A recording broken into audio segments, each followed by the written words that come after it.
Hey guys, today we're taking a look at my Shadow Ghoul deck. Now, this is a very experimental, kind of silly, fun deck that I just wanted to mess with and just see how I can do it. Someone sent me a message saying that they were going to build a Shadow Ghoul deck, so I just, thought of that and I was like, how could I make a deck like that work? So I just tried a few different options, and I think I made it to the point where it can definitely do what it's supposed to do. But of course, it can run into issues, but I still think it's really fun and is pretty interesting. So first off, obviously, Shadow Ghoul gains 100 attack for each monster in the graveyard, but that's a big, investment. He'll need, at least 20 monsters in the graveyard just to put him over like 3,600. And obviously, towards the end, he'll be nearing 4,000, which is very, very powerful. But he's tough to get out because he's a single tribute and there's some other issues, but still can be pretty strong. Pyramid Turtle in this deck, allowing us to special summon Shadow Ghoul, very, very nice. Mezuki can special summon our Shadow Ghoul from the graveyard, again, very great. Only trouble is that he gets banished in doing so, which, limits our options. This deck is also getting supported by the Lightsworn, so Lightsworns are kind of the second part of the deck that allows you to have an additional play on top of Shadow Ghoul because, Lightsworns are a bit more consistent. So, we have Lyla here, Ryko. We're going to be running a lot more Lightsworns than a normal Lightsworn deck would run, I think, because we need to fill the deck with monsters to make it work consistently. So that's just going to be how it's going to be running. So yeah, 3 Lyla, 3 Ryko, 3 Magical Merchant.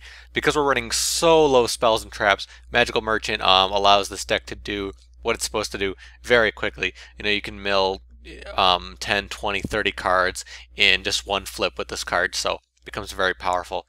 And then 3 Judgment Dragon, obviously with the Lightsworns, 3 Wulf, 3 Lumina, and then we have 2 Goblin Zombie, allowing us to search out Mezuki, just kind of helping us out there. And 2 Garoth, 2 Jain, like I said before, a lot of Lightsworns, more than usual. 1 Blackluster Soldier, obviously, because we have some dark and a lot of light. And 1 Sephylon, the Ultimate Time Lord, just a really, really easy summon in this deck for some extra power. For the very limited spells and traps, 2 MST, dealing with back row, because back row is the only thing that will really run in the way, like Fiendish Chain, Mirror Force, stuff like that. We don't have a lot to deal with that. But yeah, MST is most helpful for that. And Blasting the Ruins, another alternate win condition, just guaranteeing 3,000 life point damage to our opponent once we start setting up the graveyard. So it can be very, very interesting, but still, kind of tough to make complete use of it. So now for the extra deck, we're going to have 1 Zenmaines because of our, few 3 stars. 2 Lavalval Chains, obviously sending things to the graveyard to do what we need to do. Diamond Dire Wulf, Photon, Maestroke, Gagaga, a lot of normal 4 stars. 1 Constellar Omega because we have light monsters. Exciton Knight, Silent Honor. 1 Fairy King because we have Earth. And then a few 5 stars just because we do have some, ability to swarm out the 5 stars with Mezuki and Pyramid Turtle. So Zenmaioh, Tiras, and Volcasaurus. Also 1 Bram because, we do have level 5 zombies, and Bram has a pretty nice effect that can be very useful at sometimes. So now for the side deck. Again, side decks in my videos are kind of just recommended cards that can work with the main deck. This isn't meant to be a side deck for matches. These are cards I just want you to think about when you're running this deck. So there's a lot of other monsters that can do interesting stuff for this deck. Card Trooper obviously can be a good choice. Chaos Necromancer is sort of like a better version of Shadow Ghoul. I might try to run this deck, just using Chaos Necromancer. So that can be really interesting. But obviously, it's just a different sort of deck and does a few different things.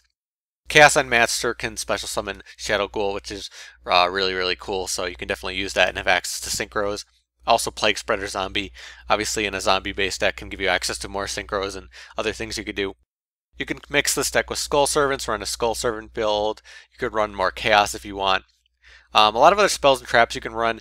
The biggest reason I didn't run any of them is because I wanted to make use of Magical Merchant and really mill the deck a lot. So all these cards can be good, but it's just, a choice. So Reasoning can be an interesting choice to send things to the graveyard with how you're doing your levels.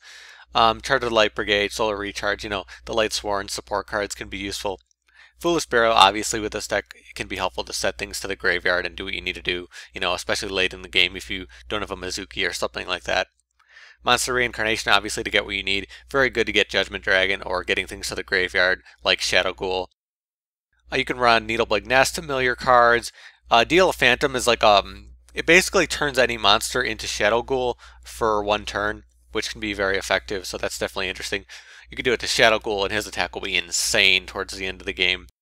Fiend Comedian, another way to get cards to the graveyard, but it depends on how many cards your opponent has in the graveyard, and it depends, on whether you call the coin right. So it's up to you. And Beckoning Light, another kind of card that can support Light Sworns. So that's an interesting one. So that's my Shadow Ghoul deck. Again, a very fun, silly, kind of experimental deck that I just kind of threw together today. Wanted to see what you guys think. If you guys have any suggestions for me or any cards that you think could be really good for this deck, or maybe another way to run this, because I'm currently thinking this might be one of the better ways to go about it, but there could be a lot of other interesting ideas I haven't thought of. So if you do have any ideas like that or cards for me, post below in the comments. You let me know what you're using in your decks. But that's about it for me. Thank you guys for watching. I'll see you later.